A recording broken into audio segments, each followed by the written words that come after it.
खबर आपको देंगे। शेखुपुरा शहर और अतराफ में बारिश का सिलसिला वक्फे वक्फे से जारी है। सड़कों और नशीबी इलाकों में बारिश का पानी जमा हो गया है। मौसम की ताज़ा सूरत हाल जानेंगे। डॉन न्यूज़ के नुमाइंदे बिलाल शेख हमारे साथ मौजूद हैं। बिलाल, बताएगा क्या सूरत हाल आप देख रहे हैं और इंतजामिया की जानिब से क्या इकदाम किए जा रहे हैं?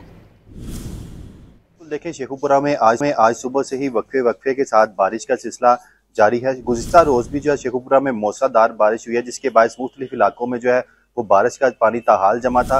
उनकी प्रॉपर मुकम्मल तौर पर निकासी नहीं हो सकी थी, लेकिन आज जो है उस सुबह से फिर बादल बरसना शुरू हो चुके हैं। यहाँ पे आपको ये बताना चाहूँगा कि निकासी आपके भी इंतजाम ना होने से मुख्तलिफ इलाकों में शाहराहों पर भी बारिश का पानी जमा है, जिसके बाद शहरियों को शदीद परेशानी का सामना करना पड़ रहा है। जहाँ पे मैं खास तौर पर आपको ये बताना चाहूँगा कि शेखुपुरा में इस बार रिकॉर्ड बारिशें हो रही हैं। माजी की निस्बत मानसून बारिशें बहुत ज़्यादा हुई हैं और जो शेखुपुरा की तहसील सफदराबाद है, वहाँ पे 50,000 एकड़ से जायद जो रकबा है वो ज़ेरे आब आ गया। फसलें जो है मुकम्मल तौर पर तबाह हो चुकी हैं। लोग मुतद्दद बस्तियां ज़ेरे आब आने से लोग जो है वो अपने घरों से मतलब बेघर हो चुके हैं। ज़िला इंतजामिया की जानिब से उनके लिए कैंप लगाए गए हैं। वहाँ पे मुख्तलिफ किस्म के जो साजो सामान है, राशन है, जो दीगर खाना वगैरह वो उनको मुहैया किया जा रहा है। इसके साथ साथ मेडिकल कैंप भी वहाँ लगा दिए गए हैं। महकमा मौसमियात के मुताबिक आज जो है वो बारिश का सिलसिला शेखुपुरा और गिरदोनवा के इलाकों में जारी रहेगा।